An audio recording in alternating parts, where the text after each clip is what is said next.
Bom, eu queria só fazer uns comentários sobre a lista de exercícios da semana 2. O primeiro exercício é dado uma função f de r em r e f de t é igual a t cosseno t. Aí eu digo assim, faz uma função aí g, tal que o gráfico dessa g é uma reta tangente. Você já fazia isso no cálculo 1, né? O que eu quero aqui é que você faça daquele ponto de vista da aproximação linear, né? Então, a aproximação linear dessa função, no ponto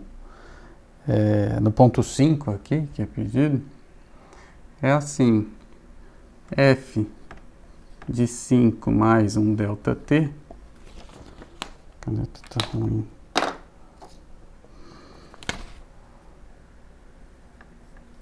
f de 5 mais um ΔT é f de 5 mais a derivada da f no ponto 5 vezes o ΔT, mais um erro. E esse erro tem aquela propriedade boa. Que propriedade boa é essa? É justamente a propriedade que diz que essa aqui é a reta que aproxima a função, né? Então, essencialmente, você vai escrever g. Se você não quiser escrever assim, afinal de contas você quer escrever g de t, então o ΔT é t menos 5, né? Isso aqui fica sendo f de 5, aí você vai lá e calcula, mais a derivada desse negócio, que eu não vou calcular,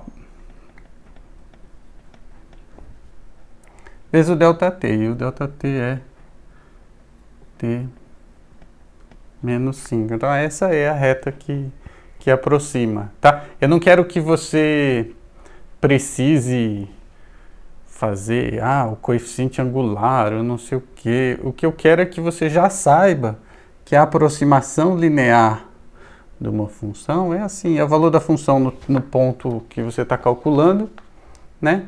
Mais a derivada vezes a variação aqui. Essa é a parte linear e aqui tem a parte que você está chamando desse resto, né, que tem essa propriedade boa, e essa propriedade boa significa justamente que esse cara é a reta tangente, certo? Então esse é o exercício 1, é só isso, na verdade. Tá respondido, assim, se eu pedir os números aí você faz as contas e põe aí, mas para mim isso aqui já tá bom. Certo? Eu podia ter feito a questão assim, escreva, certo? O t, cosseno t, não interessa muito, mas na hora de botar o número aqui, você substitui lá. Na hora de calcular a derivada, você vai precisar da f, né? Mas a princípio, é tudo só coisa de cálculo de uma variável só, que você já faz há muito tempo, né?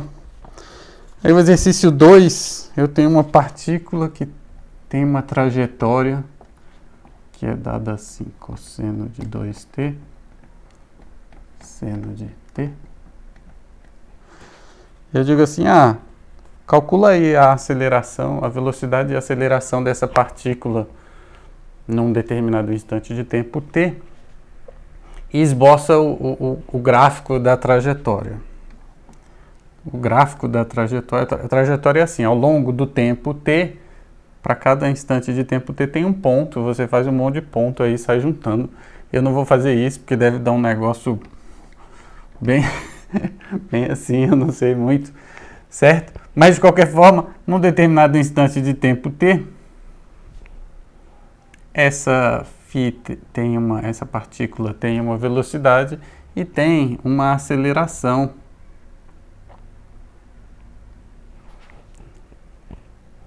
E aí, o que eu estou dizendo é, calcule. Velocidade é a derivada. A aceleração é a derivada da derivada. Não tem o que fazer, né? Você calcula esses vetores e depois você desenha ali em algum ponto que você quiser, certo? Você escolhe um instante de tempo, t igual a qualquer coisa, e faz um desenho. Derivada disso aqui, você faz a derivada coordenada a coordenada. Faz a derivada desse, põe aqui, a derivada desse, põe aqui, a derivada segunda é a mesma coisa, né? Então, quando você tem uma função que sai de R e vai para um Rn, derivada é basicamente a mesma coisa que no cálculo de uma variável só, né? Porque você faz coordenada a coordenada e coordenada a coordenada é uma variável só, né? Só depende de t. A coisa complica quando o domínio não é só R, né? Quando o domínio também tem mais dimensões. Bom, aí depois vem umas perguntas de álgebra linear, que é questão 3.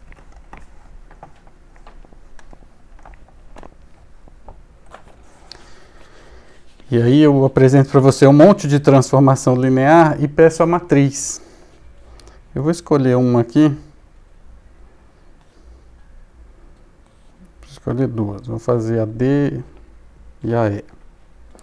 Então a D é o seguinte, T pega um vetor de Rn e leva em R, pega esse vetor V. O V tem coordenadas V1, V2, V3, V4 e leva nesse número aqui, J de 1 até N, acho que é isso. Isso. Então, V tem coordenadas V1, V2, V3, V4. O que eu estou dizendo aqui é só uma maneira mais difícil de escrever que isso aqui é uma vez o V1 mais duas vezes o V2 mais assim por diante até N vezes o Vn. É isso que está escrito aí. Certo? Então, como é que é essa transformação linear? Se eu fosse escrever em matrizes, a matriz dessa transformação era isso aqui, né? Essa é a matriz. Não tem V na matriz da transformação. Tem um monte de gente que quer botar V, X aqui dentro. Tem V, é um bando de número, certo? Que representa essa transformação. Como é que essa transformação age nos vetores? Você pega o vetor, escreve ele em pezinho aqui, e a ação vai fazer o produto da matriz. Aí sim vai ser V1 vezes 1, mais V2 vezes 2, mais V3 vezes 3, e assim por diante, que é o que está escrito aqui, né? Então o resultado desse produto é uma matriz 1 por 1, que é essencialmente um número, e o número é exatamente esse aqui, certo? Então, você pega essa fórmula, escreve ela aqui, você está vendo a matriz, como é que é a cara dela, né? Ok? Isso daqui também, se você fosse escrever como um produto interno, seria o produto interno com esse vetor aqui, né? Então, aplicar a transformação T é a mesma coisa que fazer o produto interno com esse vetor. É a mesma coisa que escrever o vetor V em pezinho e multiplicar por essa matriz aqui. Ok? Então, a letra D aí do exercício 3, o objetivo é que você apresente essa matriz aqui, ok? Não tem muito o que ficar fazendo conta, nem, sabe, no máximo você escreve assim para facilitar, mas esse exercício aqui é só colocar a resposta, ok? Vou fazer um outro que seja de Rn em Rn, que vai dar uma matriz que não é só linha, ou só coluna. Então a gente tem aqui de Rn em Rn, pega um vetor V e leva. Aí ficou uma coisa meio complicada aqui. Essa é a letra E, assim, J variando de 1 até N. Eu não estou enxergando direito. Terminada a pandemia, eu vou precisar usar óculos, eu vou no oftalmologista. J e esse K variando de 1 até n. O problema dessa questão aqui é você entender que diabo essa função faz, né? Então, essa função leva um vetor v de Rn em Rn, e o vetor aqui em Rn está escrito desse jeito, né? Tem n entradas e cada entrada eu estou chamando de k. Então, na verdade, esse resultado aqui é um monte de números, n números. O primeiro número é o k igual a 1. O segundo número é o k igual a 2 e assim por diante. Então, o resultado disso aqui é você pegar simplesmente aqui é o somatório de todos os VJ, certo?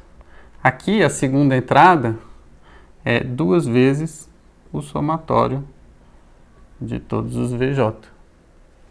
Depois 3 vezes o somatório de todos os VJ e assim por diante. Então, se você olhar cada entrada dessa aqui, é como o problema anterior, né? É como o caso de Rn em R. Olha só, a matriz dessa transformação aí. Se você olhar o resultado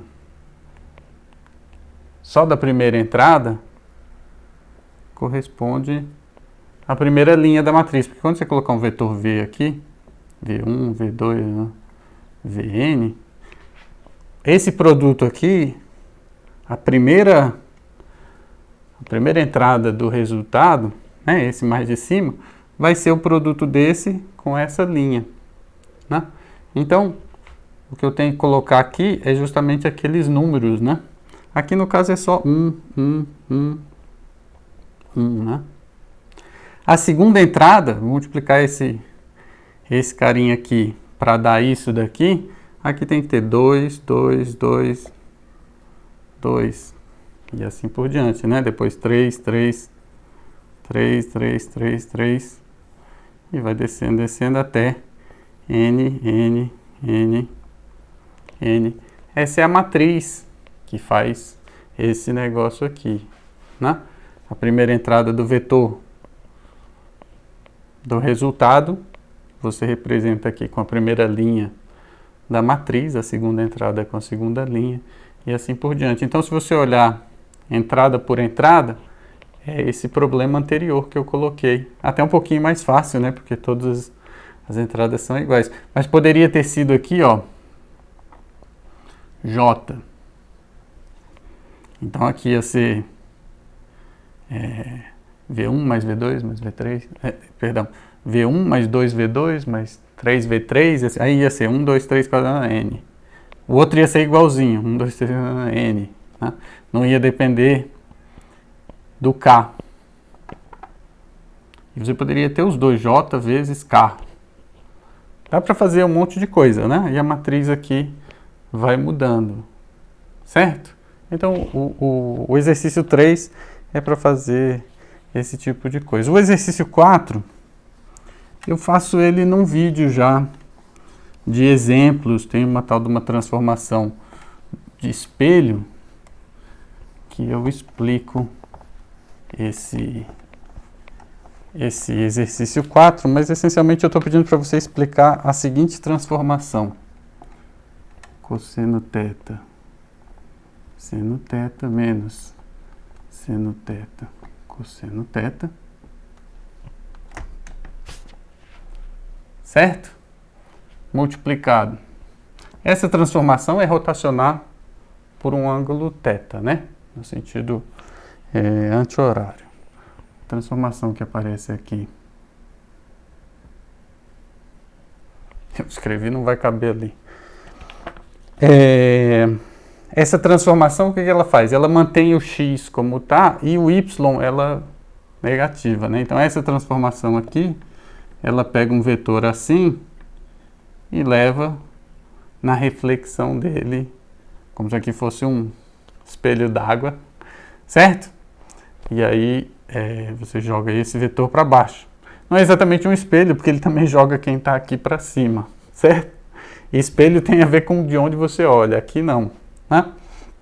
Mas eu estou chamando de espelho mesmo assim, mas não é assim que um espelho funciona. De qualquer forma, se você juntar essas duas coisas, e se aqui você botar essa mesma matriz, eu vou escrever só assim, só que invertida, essa transformação é o contrário dessa. Então, enquanto essa daqui pega um vetor e rotaciona um ângulo θ, essa aqui pega o mesmo vetor e rotaciona menos θ. Certo? Então, é a composição dessas três coisas. O que vai acontecer com um vetor quando você aplicar essa transformação? Ele vai ser rotacionado. Vou botar ele mais em pezinho um pouco. Então, um vetor aqui, ele vai ser rotacionado por um ângulo menos θ. Então, daqui para cá é menos θ, né? O vetor foi rotacionado, certo? Depois vai ser feita a reflexão dele, ok? E depois ele é rotacionado de volta. Mas eu queria fazer o seguinte, eu queria pegar esse ângulo θ aqui, que é esse ângulo de rotação, e olhar para um... A ideia, se você for ver lá no vídeo, a ideia é assim, eu não lembro para qual lado que é inclinado o espelho, mas eu tenho um espelho aqui, certo? Esse espelho faz aqui um ângulo, eu acho que talvez seja o contrário, mas eu vou botar assim, menos θ, né? E quando você... não é isso não, é θ mesmo, perdão. Mas olha só. Pegar um espelho aqui, que faz um ângulo θ com o eixo x, né? Se eu fosse pegar alguma coisa, um vetor, e refletir ele por esse espelho, assim, ok? Não é tão fácil quanto refletir no eixo x. Você refletir no eixo x é só essa matriz aqui, né? Mas o que você pode fazer? Você pode pegar o vetor e rotacionar ele para baixo, fazendo com que o espelho desça, né? Então, esse desenho todo aqui, incluindo o espelho, incluindo o vetor, incluindo a imagem dele, se você rotacionar ele todo por um ângulo de menos θ, o espelho vai virar o eixo x, né? Então você rotacionou e aí você vai ter o caso em que o espelho é o eixo x e o vetor está um pouquinho mais para baixo. Você rotacionou, depois você joga ele pelo espelho, porque agora é fácil jogar ele pelo espelho, né? Ok? E agora você leva tudo de volta. Quando você leva tudo de volta, esse desenho que tinha virado esse, quando você volta, você vai ter que o vetor, no final das contas, o resultado disso tudo aqui aplicado nesse vetor, é esse vetor ali. É fazer a reflexão com esse espelho aqui, que faz esse ângulo θ com o eixo x. Certo? Ângulo θ, né? Ok? Então a ideia é essa daqui. A composição dessas três coisas, você pode pensar assim: rotacionou o desenho todo menos um ângulo θ, fez a reflexão no eixo x, rotacionou de volta. Então isso é simplesmente fazer a reflexão nesse espelho inclinado ali, né? Mas se eu dissesse para você, como é que calcula, qual que é a matriz desse negócio aqui, né? A gente vai ver outras técnicas que vão fazer com que a gente consiga ver essa matriz com certa facilidade. Não, a gente não vai ver porque não é um curso de álgebra linear, mas seriam autovalores e autovetores, né? O espelho, ele tem autovetores para cá e para cá. Isso daqui é aquela diagonalização de matrizes que você aprende em Introdução à Álgebra Linear, né? Aqui você tem os autovetores e aqui você tem os autovalores e tal. É um outro jeito de ver, mas eu queria olhar de um jeito meio geométrico, assim. Então isso já está no vídeo, só que lá no vídeo o espelho está em pé. Eu faço, não aqui, mas eu faço aqui, né? Certo? Então esse é esse exercício 4. O exercício 5, eu nem vou escrever porque é um negócio enorme, mas o que você tem é um monte de matriz de rotação. Então, quando você junta uma rotação com outra rotação, com outra rotação, no final dá uma rotação, certo? E o que vai acontecendo é que você vai somando os ângulos, e somar ângulos é comutativo. Então, apesar do produto de matrizes não ser comutativo, o produto de matrizes de rotação é comutativo. E o resultado final é a rotação total. Então, você só tem que pegar esse bando de ângulo aqui, somar todos eles. Quando a matriz for inversa, você subtrai o carinha. E pronto, aí você monta a nova matriz de rotação com o resultado dessa soma toda desses caras aí. Ok? Exercício 6 é assim, encontre um vetor que seja ortogonal a um outro vetor.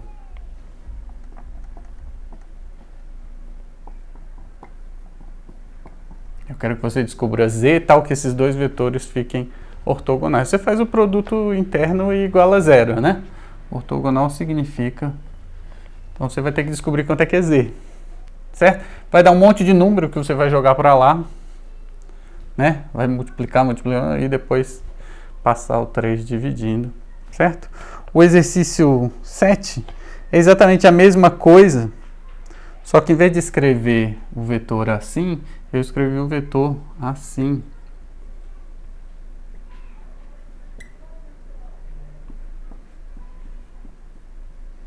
Exatamente o mesmo problema. Né? No final das contas, quanto que vai ser Z? Você vai fazer o produto interno disso com isso, tem que dar zero. Então vai ser o produto interno disso com isso, mais o produto interno disso com isso, vezes Z tem que dar zero. Por que eu estou fazendo isso? Porque aqui você fala, eu monto um sistema de equações, que aí fica fácil, um sistema de equações, só tem uma equação, né? Fica fácil de resolver, vai aparecer um monte de Z aí e tal. Mas podia ter Z aqui em vários lugares, né? Certo? Podia ser assim, 4Z, 5 mais 2Z, Z igual a zero. Então a pergunta podia ser essa, como é que é esse Z aí para esses dois vetores serem ortogonais? Você tem que resolver isso daqui, né? E aí, para isso que tem o exercício 7 e depois o exercício 8. O exercício 8, ele é assim, quais são as condições para esses dois vetores aqui serem ortogonais? É 1, 2, 3 e depois 4 mais Z, 5 mais 2Z, 5 mais 2Z e 6 mais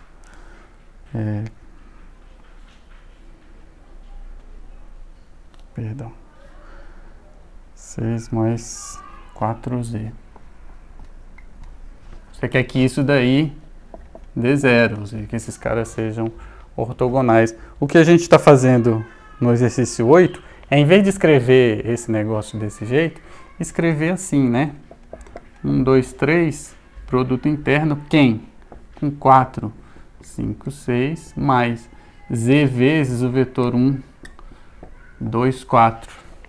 Então, apesar de você normalmente se sentir muito mais confortável em encher de conta esse negócio aí, desse jeito aqui, fica muito mais simples a conta, porque o que você está vendo aqui é que para isso aqui dar zero, você tem que o produto interno desse com esse, mais Z vezes o produto interno desse com esse tem que dar zero. Então, a conta já fica mais simplificada do que ali, né? Fica assim, Z é igual a menos produto interno de 1, 2, 3 com 4, 5, 6, dividido pelo produto interno de 1, 2, 3 com 1, 2, 4. Certo? É isso aí. Então, é muito melhor, a lição de moral aqui é que é muito melhor você trabalhar com os vetores em vez de ficar trabalhando com esse bando de números, certo? Eu coloquei esse exercício aqui só como um incentivo para isso, ok? O exercício 9, ele pede para você encontrar um vetor não nulo ortogonal a dois outros vetores. Eu tenho dois vetores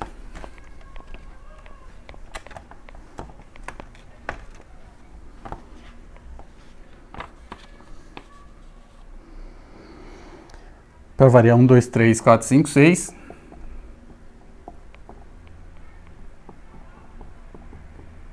Eu estou em R3 e aí eu lhe pergunto, nós estamos em R3, né? E aí eu lhe pergunto, não sei. Aí eu lhe pergunto, me dá um vetor aí que seja ortogonal a esses dois. Quando alguém lhe pede um vetor ortogonal, você que é malvado já fala assim, o vetor nulo. Então, normalmente, eu vou tentar me lembrar de dizer que eu quero um vetor não nulo ortogonal a esses dois, né? Como esses dois vetores não são paralelos, porque um não é um múltiplo do outro, né? Para esse aqui ser múltiplo desse, você teria que multiplicar por 4, mas aí não ia dar, certo? Para dar 4 na primeira entrada, você ia ter que fazer 4 vezes 1, mas aí não ia dar 5 na segunda entrada. Então, esses dois vetores não são paralelos. Em R3, um jeito de você encontrar um vetor que é ortogonal a dois outros que não são paralelos é fazendo o produto vetorial. Então, é isso aqui.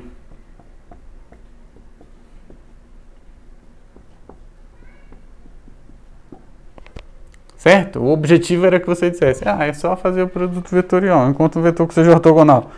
Tá? Faz o produto vetorial, certo? Você pode montar um sistema e dizer, eu quero um vetor x, y, z. X, y, z. Quando eu fizer o produto interno, isso tem que dar 0. E quando você fizer o produto interno com 4, 5, 6, isso tem que dar 0. Aí você montou um sistema, tem uma penca de soluções, inclusive a solução nula. Eu não quero a solução nula, mas tem várias outras soluções. Esse vetor aqui também, não é só esse que tem, né? Menos ele também é ortogonal, né? 5 vezes ele também é ortogonal. Qualquer múltiplo dele também é ortogonal. Aqui você vai encontrar infinitas soluções. Eu estou pedindo uma, você escolhe uma que não seja nula, que está tudo certo. Bom, por culpa da União Europeia, o vídeo foi interrompido depois de 30 minutos de gravação. Então eu vou fazer de novo o finalzinho do vídeo. Bom, a gente tem o exercício 10, ele diz o seguinte, você tem um vetor A,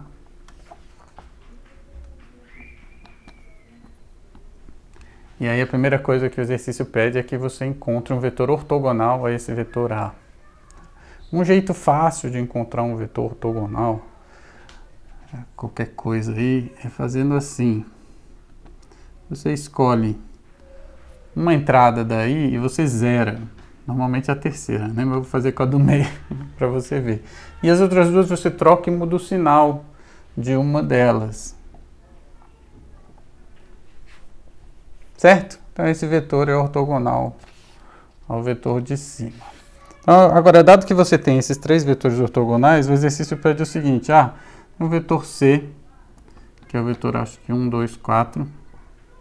Ele diz assim, escreve o vetor C como sendo um alfa A, mais um beta B, mais um gama. Até aí, moleza. Porque se eu puder inventar o gama que eu quiser, eu ponho assim, 0 mais C. Certo? Ou dá para fazer o diabo, você põe qualquer coisa em alfa, qualquer coisa em beta e gama é a diferença, né? Faz isso menos aqui, pronto, aí dá certo. Né? Mas tem mais uma condição, que gama seja ortogonal a A e gama seja ortogonal a B. Essa condição vai fazer com que esse problema, dado que a gente já escolheu o vetor B, que esse problema só tenha uma solução, certo? E vai ser fácil de descobrir quem são essas pessoas aí, né? Isso aqui é um sistema cheio de incógnita, alfa é incógnita, beta é incógnita, gama 1 é incógnita, gama 2, gama 3, é tudo incógnita, são 5 incógnitas. certo? Mas a gente tem uma propriedade boa, o produto interno, ele é distributivo, ele tem as propriedades todas dele lá, né? Esses escalares que estão multiplicando os vetores, eles saem do produto interno. E quando você faz o produto interno com coisas que são ortogonais, dá zero, certo? Então, por exemplo, se você pegar esse vetor C e fizer o produto interno com o vetor A, primeiro você consegue, porque você sabe quem é C, você sabe quem é A, isso aqui vai dar um número. Isso aqui vai ser igual a alfa vezes o produto interno de A com A, que nada mais é do que a norma de A ao quadrado, mais beta vezes o produto interno de B com A, mais gama vezes o produto interno, gama produto interno com A. Né? Isso aqui dá zero. Você quer que gama seja ortogonal. B e A são ortogonais, isso aqui dá zero. Então você matou todas as incógnitas, menos uma, que é o alfa. E aí agora você consegue descobrir quem é alfa. Você faz a mesma coisa e descobre quem é beta. E o gama é o que sobrar. Gama vai ser C menos alfa A menos beta B. Certo? Aí você matou o problema. Na verdade, a rigor, o que você descobriu foi, se esse problema tiver uma solução, a solução é essa. Mas se você não souber que é possível fazer esse tipo de coisa, ficou faltando verificar que de fato esse gama que você encontrou, ele é ortogonal a A e B. Né? Se você já sabe que o problema tem solução, a solução é essa. Agora, se você não sabe que o problema tem solução, você está procurando uma solução, resta verificar, vai dar tudo certo. Mas restaria verificar que esses caras são de fato ortogonais a gama. Certo? Então esse é o exercício 10. O meu quadro ficou guardado aí nas férias e empenou. Agora ele está fazendo esse barulho aí. O exercício 11 é facílimo, eu não sei nem o que ele está fazendo aqui. Você tem uma função f de Rn em R que é linear. Ela pega um x, y, z e leva nisso aqui, z menos x mais y. E a pergunta é, qual que é o vetor que representa essa transformação aí como um produto interno, né? Essa é a pergunta. E o produto interno, na verdade, fazer isso aqui é a mesma coisa que fazer x, y, z, produto interno com o vetor menos 1, 1 e 1, né? Então, toda transformação linear de Rn em R, aqui no caso é R3, né?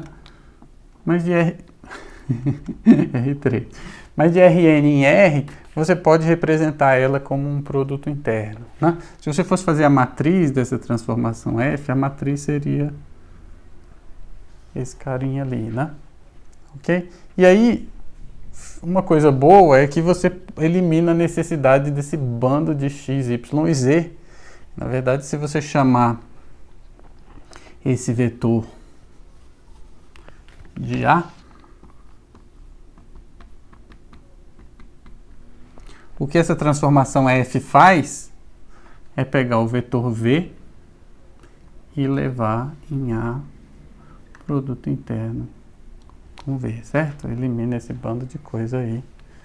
Né? Aqui em cima você já poderia escrever, em vez de escrever assim, você poderia escrever pega o vetor V, F pega o vetor V e leva o vetor V, esse vetor, produto interno com V, nesse número, certo? Então, essa questão é só para você encontrar esse vetor aí. E o exercício 12 é para você calcular a área do paralelogramo, cujas arestas são dois vetores de R3, né? E você sabe que em R3 você pode pegar esses dois vetores, fazer o produto vetorial, e a norma desse produto vetorial é a área do paralelogramo. Pronto, você já sabe disso. Não tem o que fazer nesse problema 12 aqui. O problema 13 ele é muito bacana. Eu não vou fazer, certo? Mas a ideia dele é assim, você tem três vetores O problema é em R2, né? Em R2 ele é assim, você tem 3 pontos, eu vou desenhar um plano aqui. Você tem 3 pontos aqui, A, B e C, e você quer saber a área desse triângulo, certo? A ideia é você pegar aqui X, Y e Z e colocar esse plano na altura 1. E aí você representa esses carinhas aí, ó. Vamos desenhar que fica feio. Mas isso aqui é um vetor A, um vetor B e um vetor C. E a coordenada Z desse vetor é 1. Certo? Então, em vez de eu falar desse carinha aqui, eu vou colocar a coordenada Z como sendo 1. O B é a mesma coisa. E o C é a mesma coisa. Então, eu tenho esses 3 vetores aí. E aí você tem essa pirâmide aí de cabeça para baixo, esse tetraedro, certo? A base dele, a área da base é justamente a área do triângulo que você quer. E a altura é 1, certo? Então, a área desse cara aqui, aí tem as dicas aí. O volume do tetraedro é 1/6 do volume do paralelepípedo. E o volume de uma pirâmide de base triangular do tetraedro é 1/3 da base vezes a altura. Então, esse volume é 1/3 da área do triângulo que você quer, né? Isso é o volume do tetraedro, mas o volume do tetraedro é 1/6. Opa, isso aqui é 1/6 do volume do... nem sei fazer isso aí, tem um paralelograma, certo? O prisma, não sei desenhar ele aqui assim agora. É assim, né? Esse prisma aí, e esse cara é o determinante, né? Então é 1/6 do módulo do determinante desses 3 vetores aí, certo? Então a área vai dar 1/2 do determinante. Resolvi o exercício. Mas a ideia é essa aqui. Então eu queria que você olhasse só geometricamente, mas é só para quem tem interesse, porque isso não tem nada a ver com a matéria que a gente está vendo, certo? Então esses são os exercícios da semana 2.